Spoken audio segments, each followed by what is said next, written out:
Tallinna Linnavaraamet kuulutas välja riigihanke mehitatud valveteenuse ostmiseks elamutele. Valveteenuse eesmärk on tagada kinnisvaraobjektide ohutus ja puutumatus. Hankes on ette nähtud valvepost turvatöötajaga ning patrullimine öisel ajal. Turvateenust tuleb osutada Tallinnas Katleri 6, Kivila 3A, Muhu 9 ja Paasiku 7 majadele. Eeldatavaks hinnaks on 500 000 eurot. Teenust tellitakse ligi 8 aastaks. Pirita tee mereäärne osa saab uue valgustuse.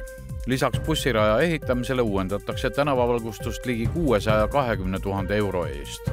Suurem osa maste vahetatakse välja, olemasolevate valgustite asemele tulevad LED-lahendused, mille valgusvoog muutub vastavalt liiklusoludele.